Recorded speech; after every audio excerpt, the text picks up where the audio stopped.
Assalamualaikum warahmatullahi wabarakatuh. Perkenalkan, saya Dr. Syifa, dokter CPNS yang bertugas di UPTD Puskesmas Pasawahan. Pada kesempatan kali ini, saya akan menjelaskan materi yang sudah saya dapatkan mengenai isu-isu kontemporer. Di era globalisasi dan transformasi digital saat ini, kita dihadapkan pada berbagai isu strategis kontemporer, yaitu permasalahan penting dan aktual yang mempengaruhi kehidupan masyarakat, berbangsa, dan bahkan dunia secara luas.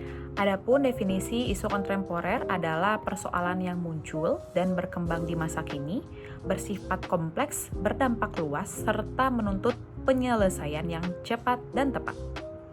Isu ini seringkali bersinggungan dengan bidang sosial, bidang politik, ekonomi, lingkungan, hingga teknologi.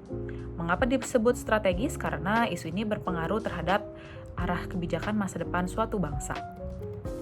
Nah, jenis-jenis dari isu kontemporer yaitu yang pertama ada isu sosial seperti ketimpangan ekonomi, kemiskinan, rendahnya suatu kualitas pendidikan.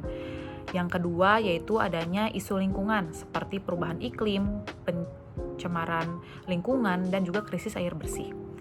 Yang ketiga ada isu politik dan pemerintah, contohnya seperti rendahnya kepercayaan publik, lalu adanya korupsi, tantangan demokrasi digital, dan lain-lain. Lalu ada juga yang keempat yaitu isu teknologi dan digitalisasi seperti penyalahgunaan data pribadi, lalu munculnya berita hoax, hingga ketimpangan akses internet. Jika isu-isu tersebut tidak segera ditangani, maka dampaknya bisa sangat besar. Mulai dari meningkatnya ketidakadilan sosial, kerusakan lingkungan yang mengancam kehidupan, hingga menurunnya kepercayaan masyarakat terhadap pemerintah. Bahkan bisa menghambat pembangunan berkelanjutan dan melemahkan daya saing bangsa di kancah global. Bagaimana tahapan penyelesaian isu kontemporer? Yang pertama yaitu identifikasi isu, yaitu memahami dan juga mengenali isu apa yang sedang terjadi, lalu mencari tahu apa masalahnya, siapa yang terdampak, di mana dan kapan terjadi, serta seberapa besar pengaruhnya. Yang kedua, melakukan analisis akar masalah atau root cause analysis. Setelah isu diidentifikasi, langkah selanjutnya adalah menganalisis penyebab utamanya. Tujuannya agar solusi yang diambil tidak hanya mengatasi gejala, tetapi menyentuh akar permasalahannya. Kemudian yang ketiga yaitu perumusan alternatif solusi. Biasanya pilihan solusinya itu yang kreatif, realistis, dan juga berkelanjutan. Yang keempat, penentuan prioritas dan strategi tindakan.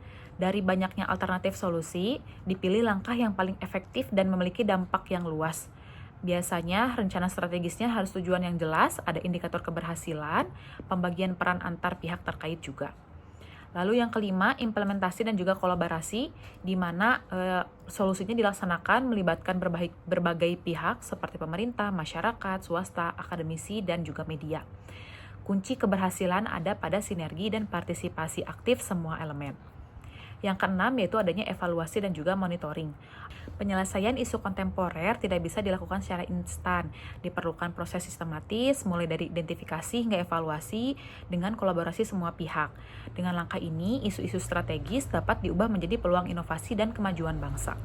Isu strategis kontemporer bukanlah ancaman, melainkan tantangan untuk berinovasi dan beradaptasi.